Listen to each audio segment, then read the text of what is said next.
Baik, assalamualaikum warahmatullahi wabarakatuh. Jadi sebelumnya terima kasih banyak atas kesempatannya Ibu yang diberikan. Jadi langsung saja tujuan kami di sini ingin melakukan wawancara tentang bimbingan dan konseling karir. Nah, sebelum masuk ke sesi wawancara, kami ingin perkenalan satu persatu dulu, Bu. Jadi perkenalkan, saya Angela Bismilia dan rekan-rekan saya. Perkenalkan, nama saya Rekan-rekan. Perkenalkan, nama saya Nurul Putra. Perkenalkan, nama saya Karabila. Saya Nazwa. Saya Indah Syahrani. Saya Rizky Analia. Saya Ibu Anastasia. Saya Ibnu Muhammad. Saya Salsalina. Saya Abdul Rahman. Nah, bisa langsung masuk ke materi yang tanya tadi Ibu. Silakan Bapak. Yang pertama itu bagaimana program bimbingan dan konseling karir yang diterapkan di sekolah ini? Yang diterapkan di sekolah ini, kalau bimbingan karir itu luas ya, cukup luas, dari potensi bakatnya bagaimana, terus apa saja yang mereka mau capai ke depannya, mau kuliah atau kerja, karena kan kalian tahu di sini SMK ya, jadi kebanyakan mereka di sini kerja untuk jurusan teknik otomotif ya. Tapi kalau untuk jurusan farmasi, PJKT, pelabuhan itu hotel rata-rata mereka melanjutkan. Jadi untuk bagaimana itu kita tuangkan dalam bimbingan klasikal, kemudian konseling individu, kemudian wawancara minat bakat mereka, serta ya itu sih tiga. Jadi bagaimana melakukan sekolah itu dengan Ibu memberikan bimbingan klasikal tadi sama minatnya direct itu bagaimana untuk kedepannya? Iya, dengan konseling individu. Biasanya mereka datang ke ruang BK toh, ya, tanya bagaimana kira-kira kuliah di mana Bu bagus, kira-kira proses ini cocoknya jurusan apa? Itu sih. Kalau tujuan utama dari bimbingan dan konseling karir sendiri di sini itu Tujuannya tentu untuk melihat bagaimana potensi mereka, potensi minat bakat mereka seperti apa, tujuan mereka ke depan mau ambil kuliah atau kerja, kerjanya seperti apa, pekerjaannya sesuai minatnya mereka, nah, kemudian kuliahnya juga sesuai minat bakatnya mereka. Itu sih tujuannya untuk melihat potensinya anak-anak di sini supaya lebih terarah ke depannya ya. berarti kadang siswa di sini kayak minta saran dari Ibu kayak tujuannya nanti saya ini bagaimana Ibu? Ada yang belum mengenal dirinya gimana? Sering sekali, kadang di bimbingan klasikal kan itu ada topik-topik yang diberikan. Nah, topik BK untuk saya sendiri karir itu ada topiknya satu, perencanaan karir masa depan, itu salah satu topik yang saya berikan di setiap kelas. Nah, di situ mereka sering bertanya, apalagi kelas 10 ya, mereka masih bingung. Bahkan ada yang sudah jurusan farmasi, kadang mereka katakan tidak mau sudah melanjutkan di depan karena susah mereka tujuan mereka. Cuman saya bilang coba lagi, gali lagi minat bakatnya. Kemudian kalau yang ke ruang BK itu secara face to face itu lebih ke ini sih, kayak mereka punya masalah kok. Nah, masalahnya itu tentang keluarga. Contoh ya, yang biasa lihat itu anak-anak masalah keluarga, terus kira-kira kalau kuliah diizinkan enggak, kadang nggak diizinkan tua, ekonomi. Nah itu sih sebenarnya banyak anak-anak untuk bertanya di kelas maupun di ruang BK biasanya. Oke, baik Ibu, kami ingin bertanya lagi, menurutnya Ibu itu seberapa penting layanan bimbingan konseling karir ini untuk membantu siswa dalam menentukan masa depannya itu Ibu? Sangat-sangat penting karena yang saya lihat ya di lapangan ini anak-anak itu masuk kelas 10 mereka belum ada bekal, kan di SMP mungkin masih kurang ya guru BK, apalagi kalau dari kampung-kampung. Kalau di Kota Palu ada beberapa itu Madani, ada SMP di TWNI juga acara 15. Cuman kayak mereka itu masih kurang untuk mengetahui potensi itu masih sangat rendah. Karena contohnya saya masuk kan di kelas 10 ya, saya masuk bertanya, mereka masih bingung karir itu apa. Nah, bakat itu apa ya? Seperti ada beberapa mahasiswa kemarin praktiknya di sini. Nah, itu mereka masih bingung. Jadi sangat penting menurut saya. Jadi kelas 10 itu mengenalkan mereka dulu apa itu minat dan potensi, apa itu karir. Kemudian kelas 11 baru kira-kira mereka mau terjun kemana. Kalau sudah tahu baru diasah lagi. Di kelas 12 lebih memantapkan. Karena kelas 12 ini sebenarnya nggak lama saya dapat ya. Bukan cuma saya, maksudnya semua guru. Kita itu susah dapatnya kelas 12 karena mereka SMK kan. Ada namanya PKL 4 bulan, kemudian cuma 3 bulan kita dapat mereka itu mengajar di kelas. Karena selebihnya PKL dan ujian apa yang baru-baru ini namanya, yang untuk kelas 12 ada ya, uji kompetensi kejuruan gitu ya. iya itu terakhir. Ada yang pertama itu yang sangat viral, yang kayak maksudnya ini angkatan percobaan gitu, apa lupa saya, ujian apa yang mereka baru-baru ini ya, Ada itu. apa ya namanya, ujian ada intinya seperti itulah, kayak ujian nasional tapi mereka ada namanya itu, kemudian ujian sekolah, ujian praktik, KL, kalau PKL ujian lagi. Jadi kita tuh nggak dapat banyak di kelas 12 cuma 3 bulan. Jadi dimantapkan sebenarnya di kelas 11 dan 10. 10 itu pengenalan, kelas 11 itu menentukan sudah kira-kira mereka minatnya kemana ini. Kalau kuliah jurusannya apa, kalau kerja mau kerja di mana. Jadi menurut saya sangat-sangat penting. Karena kalau tidak pasti mereka amburadul. Bukan juga seperti itu, maksudnya kalau kayak kita tidak diarahkan saja kadang bingung, apalagi dia diarahkan. Sangat penting ya menurut saya. Apalagi di kelas 10 kan Bu, ada yang mungkin SMP-nya belum ada guru BK-nya, mungkin dia sangat terpaksa untuk masuk jurusan itu. Jadi dia tidak tahu potensi dirinya Betul sekali. Saya lihat juga itu anak-anak tuh orang bukan jurusannya, itu kayak kebanyakan mereka dipilihkan orang tua. Apalagi farmasi tuh kebanyakan kemauan orang tua.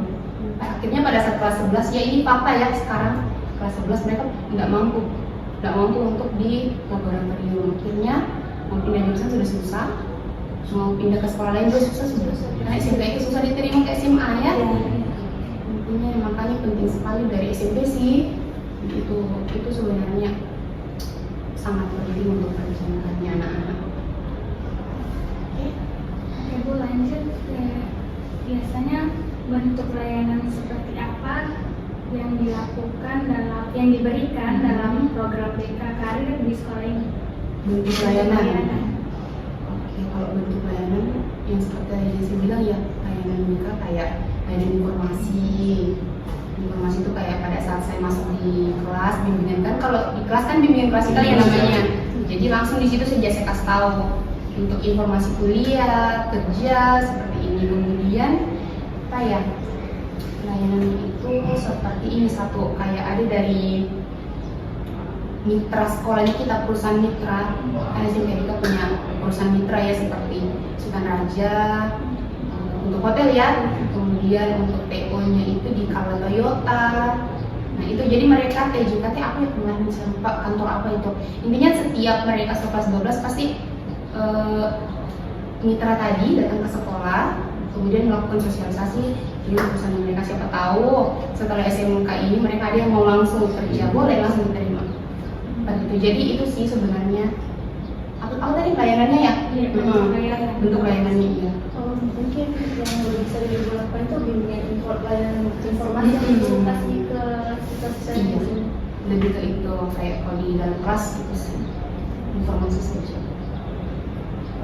Terus Ibu, bagaimana proses pelaksanaan program BK itu mulai dari perencanaannya hingga evaluasi? Pelaksanaannya ya, oke, berarti kalau pelaksanaan tentu dari perencanaan ya. Nah perencanaan tadi itu dari mulai pada saat mereka awal semester 1. Karena kalau sekarang kan nanti bulan 7 ya. Di situ awal semester 1 perencanaannya itu dengan saya guru memberikan angket. Tahu toh? Ya, angketnya itu ada berapa? 4, bidang karir, bidang pribadi, bidang sosial, bidang belajar. Jadi itu biasa ada 50 item. Nah setelah mereka isi bukan cuma satu kelas ya, semua terdidik. Jadi setelah itu saya akan lihat kira-kira di bentuk di belajarnya apa mereka butuhkan. Setelah itu saya buatkanlah topik-topiknya. Jadi itu topiknya yang akan saya berikan di kelas-kelas termasuk karir. Seperti itu sih.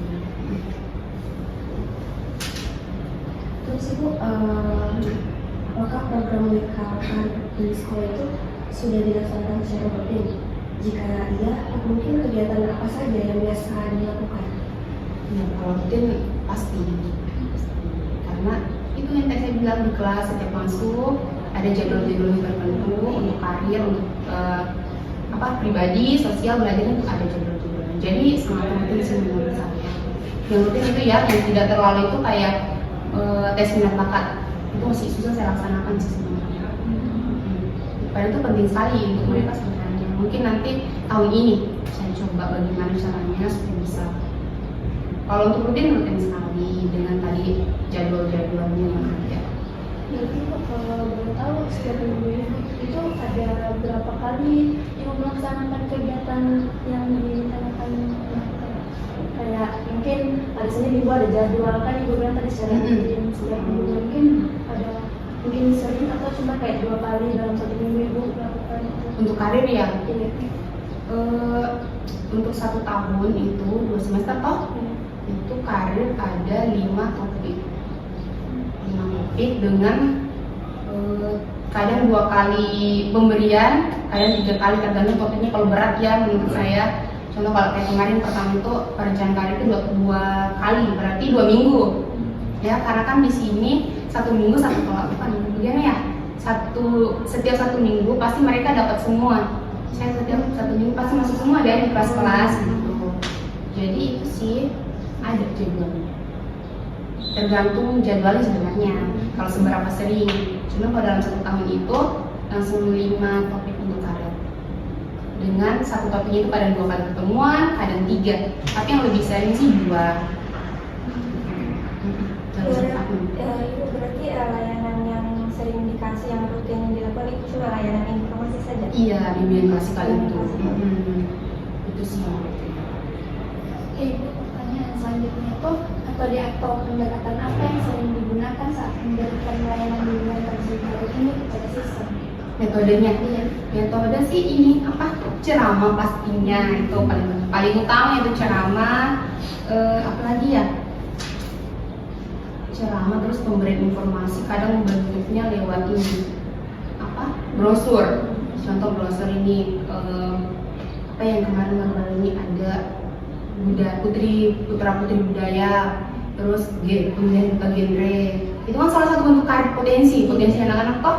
Nah, dari luar itu memberikan surat, kemudian memberikan brosur. Nah, itu langsung saya berikan ke anak-anak. Kadang juga pada saat apel pagi atau apel pulang, itu di situ 1 kali toh, supaya enggak saya masuk begitu di kelas. Jadi apa ya tadi, metodenya itu ceramah, itu kan kalau di kelas-kelas pastinya. Terus pemberian tugas, kayak kemarin ada saya kasih tugas dorong itu, tentukan minat bakatmu, kemudian dari bakat itu kira-kira apa kira-kira jurusan kuliah yang pas. Itu tugas 1 tadi, kemudian ceramah 1, 2, ketiga melalui brosur. Kalau ada ya dari luar masuk saya akan sampaikan. Nah, itu sih.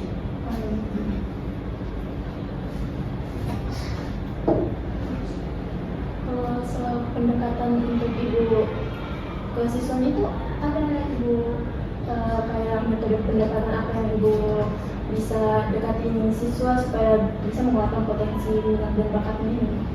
Atau pendekatan ya, Kan ada yang kadang siswa itu bisa belum tahu ibu, kayak dia belum bisa mau menyampaikan itu, terus ibu ini bagaimana cara pendekatannya supaya terbuka itu?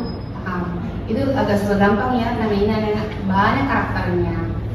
Jadi kalau saya sih, saya lihat pertama itu kalau nanya pendiam ya, kalau biasanya kan dia pendiam, biasa langsung panggil ke BK. Dari masih kelas 10 mereka itu langsung panggil ke BK kalau anaknya itu pendiam.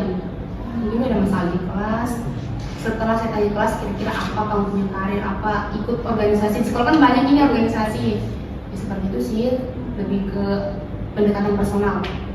Tapi kalau jadi saya lihat itu di kelas ya, kalau saya masuk memberikan layanan klasikal, terus saya lihat dia agak diam-diam, dia tidak punya tidak ikut ekskul, tidak terlalu aktif di kelas, pasti ada sebenarnya salah dari dia. Jadi itu sih didekati secara personal, dengan cara dipanggil ke ruang BK, dan tidak langsung di depan teman-temannya, takutnya dia malu atau gimana tuh. Kayaknya itu sih pendekatannya saya. Kemudian lebih kalau di kelas ya, lebih yang ramenya itu lebih aktifnya saya. Maksudnya memberikan gambaran langsung terkait dengan potensi minat jurusan kuliah. Dia harus tampilkan dalam bentuk video. Kayak kuliah di UI, di UGM itu kan mereka biasa lebih excited gitu. Kayak kalau hotel biasanya di Bali, kalau bagian pariwisata itu di Bali saya tunjukkan. Itu video-videonya ada kan, kok saya perlihatkan itu sih. Jadi mereka kayak kenal, oh seperti ini ternyata ya. Terus kalau otomotif itu bukan, kan kalau di otomotif itu biasa mereka cuma kenalnya kerja di bengkel.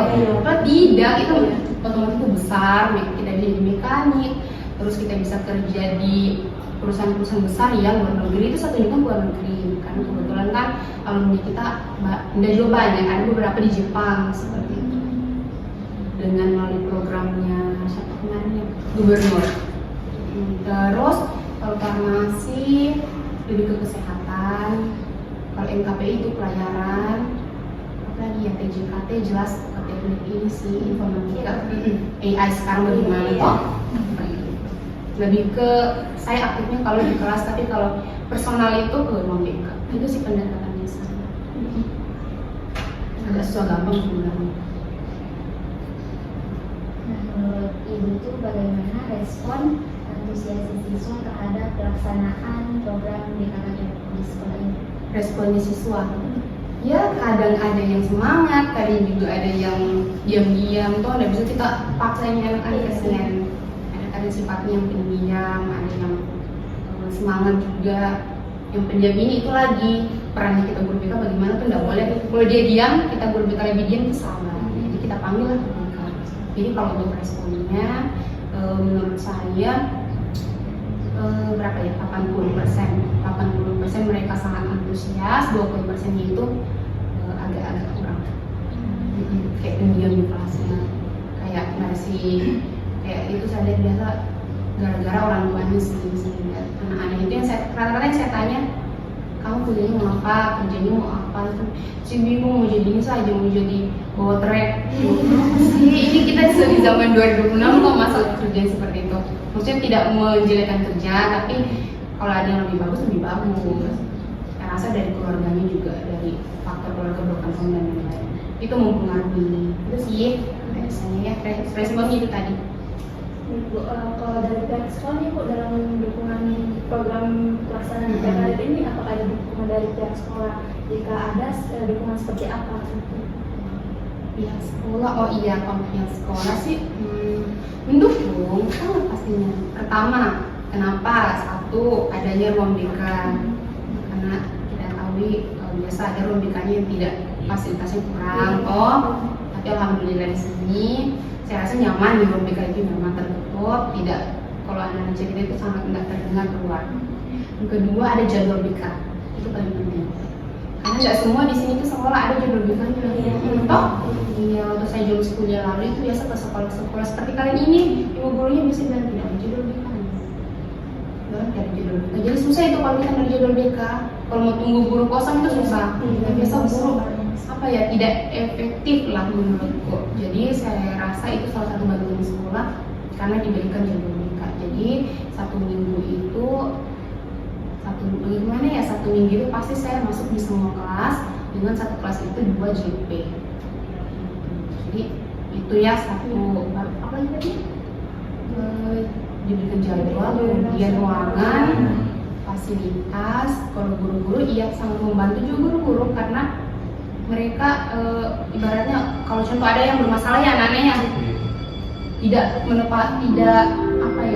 cuma dituangkan ke guru BK saja, maksudnya ini Bu anaknya bermasalah diurus, tidak, tapi bahkan dari wali kelasnya dulu, wali kelasnya dulu yang marah anaknya. Tapi kalau wali kelasnya sudah merasa tidak mampu, baru ke guru BK. Jadi itu maksud saya perannya guru BK, perannya guru mata pelajaran, guru BK, kepala sekolah, yang lain dan sebagainya itu sangat-sangat mendukung dari fasilitas mereka. Kalau ada anak bermasalah, mereka kasih apa ya ke saya. Mereka dulu lah, jangan dulu ke BK atau ke wali kelasnya dulu, baru ke saya. Kalau ada apa-apa mereka cerita juga anaknya seperti ini. Ibu ini anaknya pendiam di kelas, ibu bagaimana kalau di kelasnya ibu bagaimana ya? Jadi maksudnya mereka kasih sampaikan dan sama saya, karena kan saya nggak selamanya melihat mereka ini di kelas toh. Nah jadi itu sih saya rasa sangat merangkul. Itu yang Ibu bilang tadi itu ada mitra, mungkin juga dukungan pelaksanaan BKKBN itu kan ada dari sekolah ini kan Ibu, berarti itu juga dari sekolahnya langsung. Iya. Yang mendapatkan juga informasi. Betul. Kalau ada mitra pasti. Iya sih itu juga salah satu ya. Karena kalau kayak di sekolah mungkin belum tentu punya mitra di sekolah toh, kayak contohnya nih kita mau praktek hotel, mereka langsung ke villa. Jadi nggak perlu lagi apa izin tetap memberikan izin, cuman lebih dimudahkan dan karena sudah mitra memang. Kemudian kalau farmasi itu di kimia farmanya langsung. Jadi maksudnya kita mudah dan kalau mau prakteknya mereka itu mudah karena kita sudah mitra memang, sudah ada MOU dari awal. Nah, mungkin Ibu selanjutnya itu sejauh mana kerjasamanya guru BK di sini atau Ibu sendiri antara wali kelas, guru mata pelajaran dengan pihak sekolah lainnya dalam mendukung pendidikan karir di sekolah ini? Dari apa tadi guru mata pelajaran? Guru mata pelajaran dengan wali kelas serta pihak sekolah lainnya dalam mendukung pendidikan karir. Itu tadi sih yang saya bilang sudah ya, sangat mendukung karena maksudnya kalau ada masalah itu bukan cuma dituangkan ke guru BK semua, tapi dari mereka juga dulu. Kalau ada anak yang bermasalah mereka dulu yang tangani. Baru kalau bertahap itu. Iya, jadi kalau ada anak contoh di kelas 10, wali kelasnya dulu itu. Setelah jangan langsung ke BK, ya saya emosi itu biasa. Kalau guru tiba-tiba bawa ke BK semua, tangani dulu kalian toh. Kalau nggak mampu, baru ke BK pakai pendekatannya BK itu sendiri. Kalau tahu teknik pendekatannya. Nah kalau lagi saya yang tidak sanggup lagi, langsung ke siswaan. Kalau ke siswaan tidak sanggup lagi, langsung ke kepala sekolah. Dikeluarkan atau tidak itu sih. Jadi sangat saling mendukung. Mereka tidak kayak pada masalah lepas semua ke saya, tidak. Saling mendukung. Ya, ada tahapan sebelum ke Ibu dari wali kelasnya ataupun mata pelajarannya. Mungkin setelah dari situ susah menanganinya langsung ke Ibu. Iya betul. Kalau kayak guru mata pelajaran kan contoh matematika ini, anaknya Ibu pendiam. Yang biasa ya saya dengar, Ibu anaknya ini kalau di mata pelajaran saya matematika diam-diam. Kadang juga ada yang ribut. Nah artinya itu apa kira-kira penyebabnya? Nah itu kita harus dari mereka lagi dulu kasih tahu ke saya. Artinya kalau mereka nggak kasih tahu ke saya kan nggak tahu ya pastinya. Jadi dengan mereka kasih tahu ke saya akan panggil anaknya secara face to face, dengan saya bicara kenapa, apa ada masalah dengan gurunya atau bagaimana toh. Kalau biasanya ada, saya panggil dengan gurunya langsung bicara di situ pas selesai masalahnya supaya tidak berlarut-larut.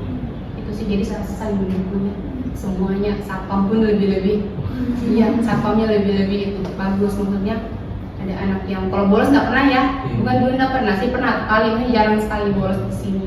Mungkin karena susah tuh ya, nggak tebing, bukan nggak mungkin toh, jadi juga tinggi temboknya, jadi susah. Jadi kalau kayak ada yang begitu, mereka langsung lapor ke saya juga dan tidak dibiarkan, kayak cek dulu.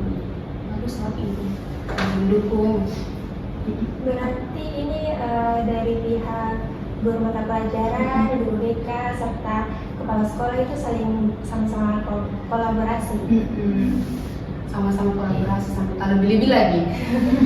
Capek biasa. Maksudnya kayak Ibu bagaimana ini anaknya ini selalu ditanya dan sama pimpinan.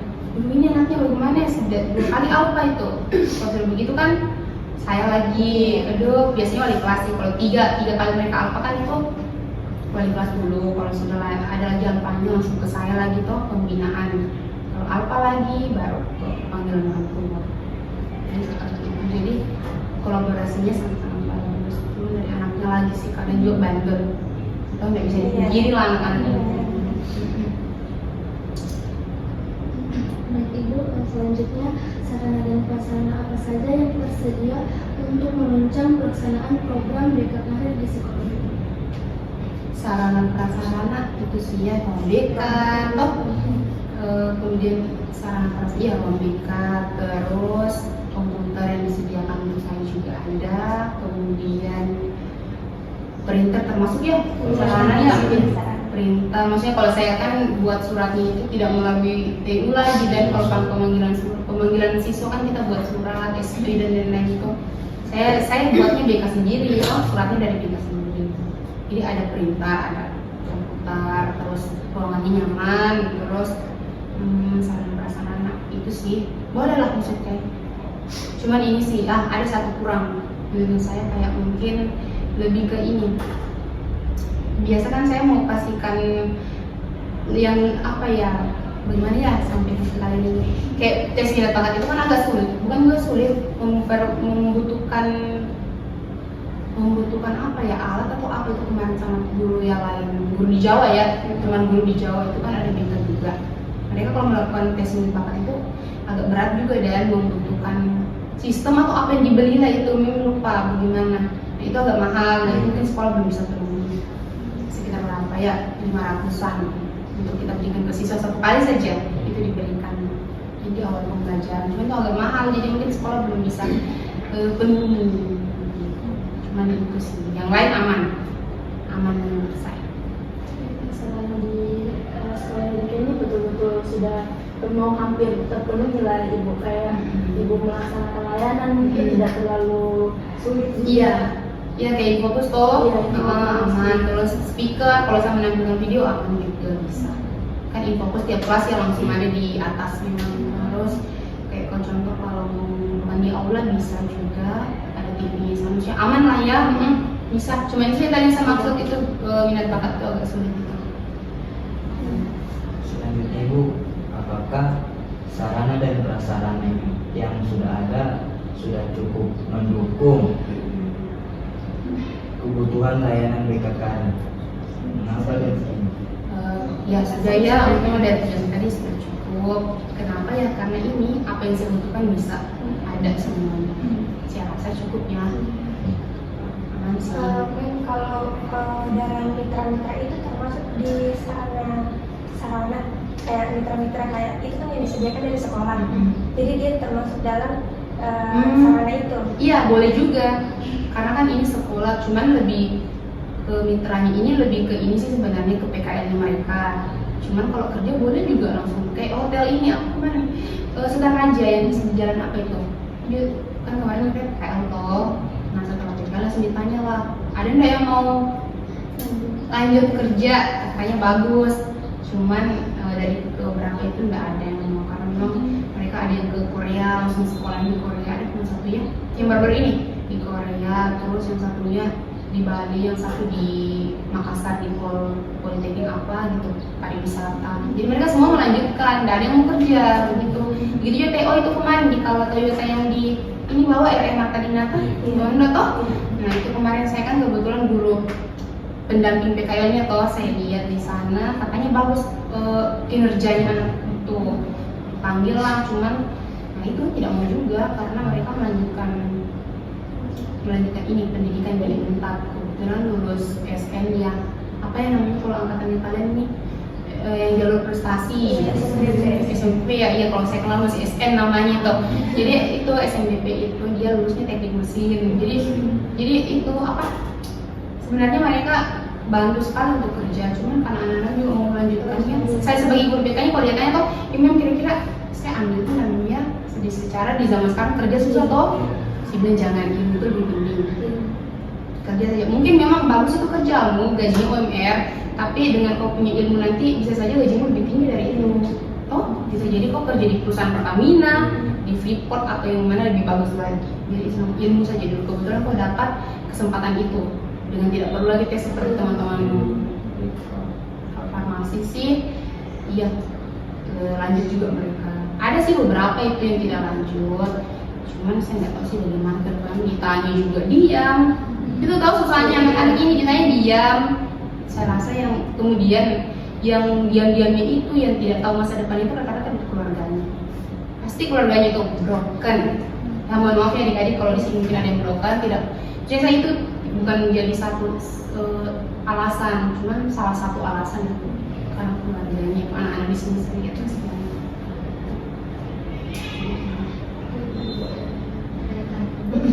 Apakah di sekolah ini terdapat layanan berkarir yang berkaitan dengan sistem paket A, B, atau C? Jika ada, bagaimana pelaksanaannya dan apa perbedaan dengan layanan berkarir kedua? Paket A, B, C. Oh yang berarti yang ini ya tidak lanjut sekolah itu? Iya. Tidak ada. Jadi kita masih yang reguler dengan sekolahnya. Saya laksanakan semuanya sekolah, tidak ada yang di paket A, B, C untuk saat ini. Yang ada cuma sekolah. Tapi sekolah ini terpernah ada sistem memang dari sana dari awalnya tidak ada sistem ABC itu. Tidak ada sih. Jadi kan sekolah kan yayasan itu. Yayasan itu pusatnya di Jakarta. Dan saya tahu nggak ada sih. Kalau ada anak-anak yang berhenti, pasti langsung diterima saja dari sekolah. Tidak ada kita mengarahkan kemana tuh AB, jadi mereka mandiri saja itu ambil sini. Karena kita tidak ada yang setahu saya. Mungkin itu pertanyaan semua sudah dijawab. Terus Maaf ya, ya. kalau ada yang salah duluan. Ya. Terus itu kan ini kami juga ada tugas dari BICA tentang bisa nggak kami untuk program BKK Ibu kita lihat atau bisa kita minta bikin Apanya? program Program. RP